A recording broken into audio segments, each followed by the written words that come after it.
Alice Go ay walang dugong Pilipino, kundi isang Chinese na nagpapatakbo ng mga iligal na negosyo sa Pilipinas at konektado rin sa mga Chinese spies na kanyang ikinukubli sa likod ng pagiging butihing public servant.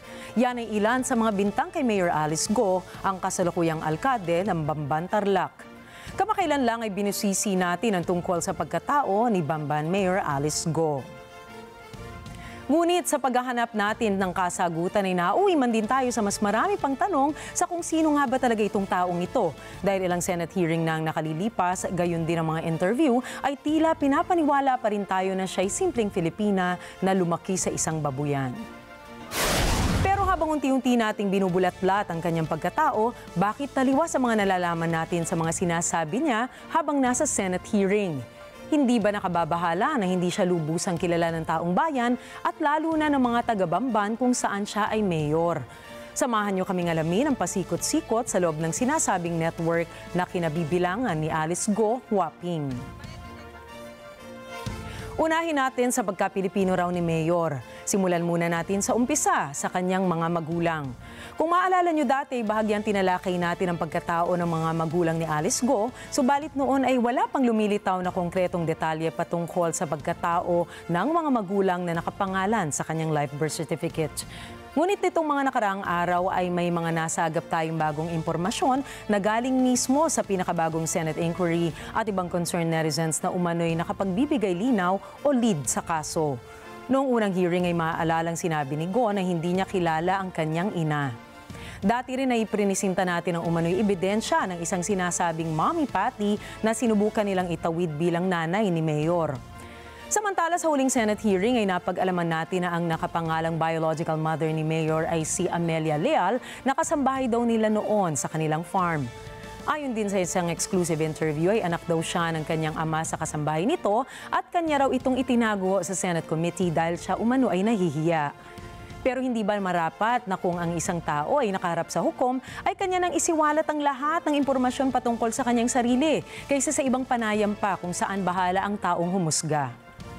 Napag-alaman din natin sa Senate hearing na walang records itong si Amelia Leal, walang marriage certificate or certificate of live birth man lang sa kahit anong ahensya ng gobyerno. Pakinggan po natin ito. Pagtingin ho natin dito sa birth certificate, pwede ba natin sabihin ng buong-buo na Filipino si Mayor Go? Base doon sa mga facts, itong mga facts ho, hindi naman ho ito galing sa kwento No, hindi ho ginawang kwento to. Ito ho yung mga binigay nyo sa aming mga dokumento. Hindi ho nag-rely ho kami sa kwento o sa mga narinig, nag-rely ho kami sa dokumentong kayong binigay nyo. Opo. Mr. Senator, base po dito sa birth certificate ngayon ni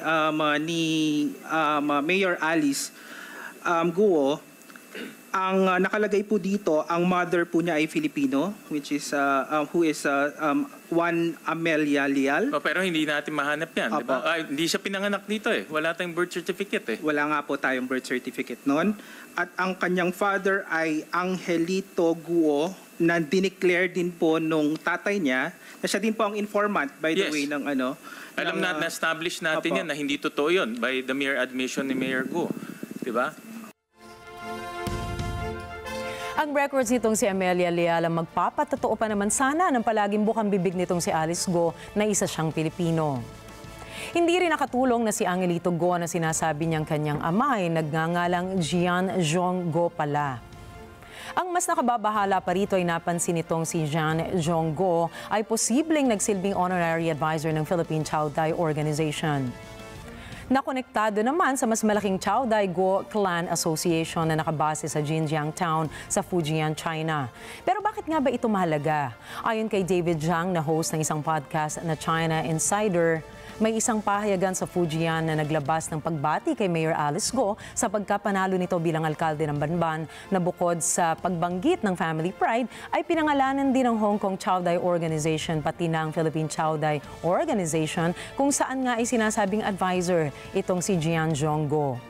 Habang sa isang okasyon naman ng Chao Daigo Association, ang panauhing pandangal ay si Zhu Feng na tumatayong Deputy Director ng Coordination Department ng CCP Liaison Office na ayon kay David Zhang ay isang spy agency sa China, pati na rin si Go Hengyao na presidente ng Fujian Association na lumalabas din sa balita dahil sa kanila umanong pagpapatakbo ng isang secret police station sa New York. Ibig sabihin nga ay napakalapit ng koneksyon nitong si Alice Go sa CCP.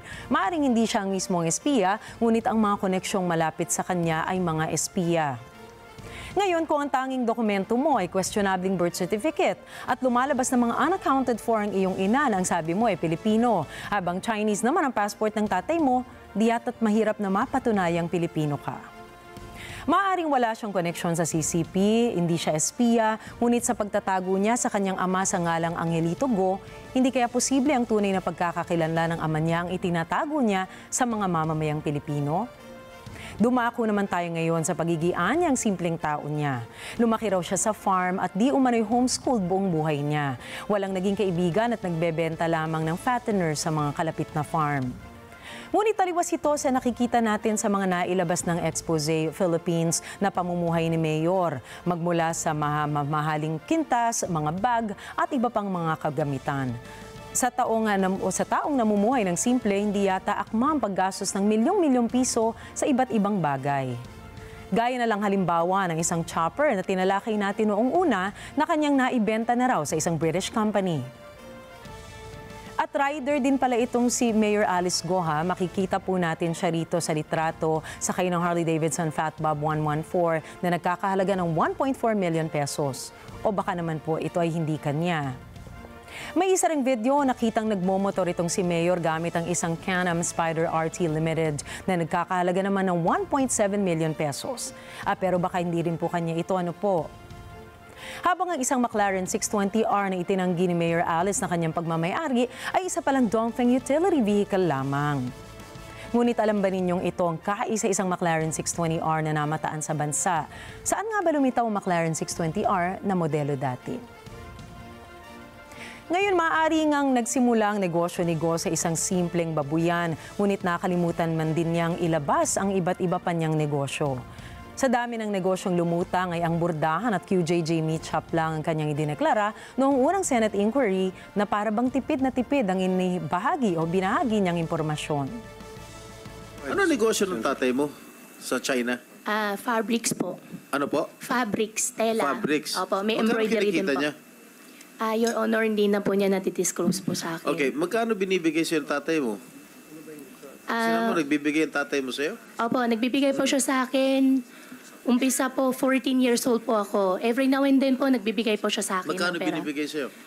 Minsan po, 500,000, minsan 1 million, minsan 2 million. Gaano kadalas Depende yung po. 500,000? Gaano kadalas yung 1 million? Your Honor, as much as ayaw ko po talaga sagutin yung hindi ko po alam. Pero hindi naman po siya, hindi po siya in a regular basis po. Gaano kadalas siya magbigay? Since 14 years old ka? Opo, since Bibigyan siya 14 years old po ako. Negosyante ka na no? 14 years old ka? 14 years old po, nagtatrabaho na po ako sa farm. Noong kalaunan ay sinabi niyang tinutulungan siya ng tatay niyang magsimula ng sarili niyang negosyo. Ang totoo, marami pong pinasukang negosyo itong si Mayor bago pumasok sa serbisyo publiko, ngunit hindi raw lahat ito ay kumikita. Aba, masasabing tunay siyang pinagpala sa kanyang ama dahil sa kabila ng mga negosyong anya ay hindi kumikita, lubos pa rin ang suporta nito sa kanya. Tinulungan pa rin po siya ng tatay niya sa kanyang mga nais na pasuking negosyo. Kung sa bagay, sino nga ba namang ama ang ayaw makitang magtagumpay ang kanyang anak? Pero dito, merong Amelia Leal. So posible si Amelia Leal hindi rin totoong tao. Maaari po. Correct? Opo. So tatlo na. Si Amelia Leal hindi totoong tao, hindi Filipino ang tatay niya, hindi kasal yung, siyempre hindi kasal kasi hindi totoo, no? Diba? So, pwede ba natin ulit sabihin itong birth certificate? Sabi nyo kanina, irregular. So, pag irregular siya, hindi natin pwedeng gamitin ito as para basehan sa anumang dokumento.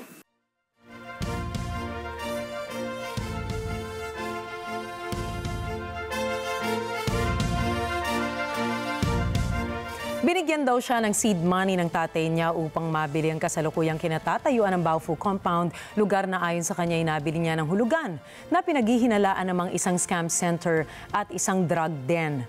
Na base sa pagsisiyasat ay hindi siya isang investor lamang kundi tumayong presidente rin noong bago siya manalo bilang mayor. Ang nakadidismaya rito ay ang mismong mga kasosyo niya na sina Wang Ziyang, Lin Baoying at Zhang Ruijin. Para po sa kaalaman nating lahat, si Lin Baoying at Zhang Ruijin ay sangkot sa isang multi-billion-dollar money laundering case sa Singapore na itinuturing na largest money laundering case sa nasabing bansa. Naayon din sa mga investigador kasama sa nasabat na ari-arian ni Zhang na mga Chinese bank accounts at Chinese company shares at trade assets ay ang share sa isang Philippine real estate development company.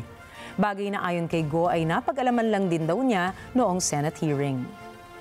Sa kaso naman ni Wang Ziyang na kasalukuyang hindi mahanap na otoridad ay may mga interesanteng panayam si Mayor patungkol sa kasosyo niyang ito.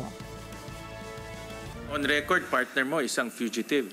At I think, gusto ko, Madam Chair, to ask AMLAC, si Attorney Adrian Arpon, looking at itong circumstance, is this a classic case of money laundering? Attorney Sir. Arpon. Sir, good afternoon. With your indulgence. Sir, possible po. In fact, our office is now investigating this and gathering intelligence information. In the financial statements, wala doon eh. Ang pera galing, ewan ko galing saan, baka China, diretso ka agad, 6.1 billion pesos sa contractor. Bakit tila kumpiyansa si Mayor Alice na ipatawag ang kanyang business partner na mismong pao kay hindi ito matunton? Ano ang posibilidad na nakakausap pa niya ito? Mahirap nang paghiwalayin ngayon ang pagkatao ni Mayor Alice at ang kanyang network dahil bukod sa pumasok siya sa negosyo kasama ang mga ito, siya pa ang tumayong representative ng Hongsheng at presidente ng Baofu. Siya rin ang taong nag-apply ng LONO o Letter of No Objection para makapag-operate sila sa Bamban. Natawag din ang pansin ng Anti-Money Laundering Council o AMLAC dahil hindi nagtatama itong testimonya ni Mayor sa kanyang salin. 1.2 million pesos lang umano ang pumasok na pera sa Baofu, ngunit 6.1 billion pesos ang kinailangan para maipatayo base sa independent investigations. Ang lahat ng mga nabanggit ay taliwa sa sinasabing simpleng buhay na pinalalabas ni Mayor Alice Go. Magmula sa maraming negosyo, undeclared assets, helicopter, luxury vehicles, ultimong designer clothes at bags, maaaring hindi siya nagdedeklara ng kanyang tunay na kayamanan o kaya naman ay hindi dumaraan sa legal na proseso ang perang pinaiikot niya. Samantala, balikan po natin ang Baofu Compound. Ang parehong Baofu Compound na nagpapasok sa mga wanted criminals for fraud, gambling, and money laundering. Ang parehong Baofu Compound na kinasasangkutan umano ng patong-patong na human rights abuses at human trafficking violations. Ang parehong Baofu Compound na 1.2 million pesos lang ang pinasok na kapital, ngunit ilang bilyong piso ang kinailangan para maipatayo. Ang pareho pa ring Baofu Compound na pinayagang mag-operate mismo ni Mayor sa likuran ng kanyang baluarte na halos bakuran lamang ang pagitan. Kung sakali namang clueless nga itong si Mayor sa di umanong mga kahina-hinalang kaganapan sa likuran ng kanyang bakuran, hindi kaya ito dahilan para mag-alala ang mga tao ng Bamban dahil ito ay malinaw na pahiwatig ng kapabayaan at dahilan upang questionin kung karapat-dapat pa ba siyang manatiling alkalde roon. Sa kahuli-hulihan, ang husgado po at hindi tayo ang hahatol kay Mayor Alice Go base sa mga nakalap na impormasyon sa kanya at sa kanyang mga gawain. Ngunit kung napag-alaman nga natin na marami siyang mga anomalyang kinasasangkutan, hindi ba't ito'y isang malaking banta sa serbisyo publiko?